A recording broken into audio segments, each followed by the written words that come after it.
운전자 보험 요즘도 필요할까요? 고민하시는 분들 많으실 텐데요. 중요한 핵심만 짚어드릴 테니 꼭 끝까지 함께 하시고요. 알고 보면 간단하지만 모르고 가입하면 손해볼 수 있는 운전자 보험 실속 챙기기 지금부터 시작합니다. 들어가기 앞서서 해당 영상은 보험 가입 권유나 설계를 목적으로 하지 않으며 순수한 정보 제공과 채널 운영을 위한 콘텐츠임을 강조드립니다. 운전자 보험 꼭 가입해야 될까요? 사실 자동차 보험과 달리 의무는 아닙니다.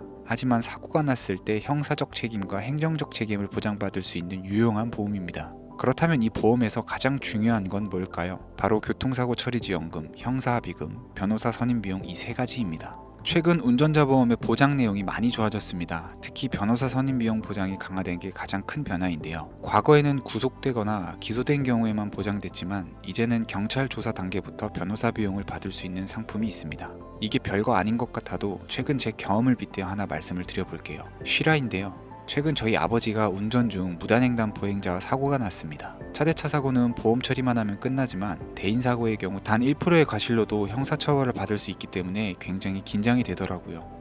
무단횡단 사고인데 어떻게 형사처벌을 받을 수 있냐 하실 수 있지만 상대방이 중과실로 크게 다쳤을 경우에는 운전자가 조금의 과실이라도 있을 때 처벌을 받을 수 있습니다. 그 과실은 운전 속도, 전방주 시태망 등 우리 일상에서 운전하다가 쉽게 실수할 수 있는 부분들이기 때문에 충분히 과실이 나올 수 있고 이런 경우에는 경찰 조사부터가 굉장히 중요합니다. 이때 변호사와 함께 조사를 받는다면 든든하겠죠. 이런 보장이 포함된 최신 상품은 사고 시 큰 힘이 될 수 있으니 기존 가입자분들도 새롭게 가입하시는 분들도 꼭 고려해 보셔야 될 부분입니다. 운전자 보험과 자동차 보험의 차이도 간단히 알아두면 좋은데요. 자동차 보험은 상대방의 피해를 보장하기 위한 의무 보험이고 운전자 보험은 본인의 형사, 행정적 책임을 보장하는 선택 보험입니다. 쉽게 말해 자동차 보험은 법적으로 꼭 가입해야 되지만 운전자 보험은 본인의 안전망을 위한 선택입니다. 하지만 그 비용이 크지 않으니 운전하신다면 가입을 추천을 드리는 상품입니다. 가입할 때는 몇 가지 주의사항이 있습니다. 첫째, 보장 금액은 실제 사용 금액만 지급이 된다는 점입니다. 예를 들어 형사합의금을 5천만 원만 지출을 했다면 2억 원 한도를 가입을 했더라도 5천만 원만 보장이 됩니다. 둘째, 무면허, 음주운전, 뺑소니는 보장되지 않습니다.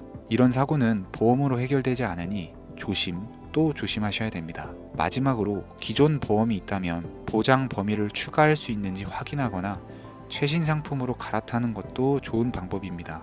운전자 보험은 복잡하지 않습니다. 핵심 보장 3가지를 기준으로 저렴하게 가입하시면 됩니다. 여러 상품을 비교할 수 있는 플랫폼을 활용하거나 전문가와 상담해 본인에게 가장 적합한 상품을 선택하시면 됩니다. 특히 가족 일상생활 배상 책임이나 후유장애 특약 등 필요에 따라 추가할 수 있는 특약도 고려해 보시면 좋습니다.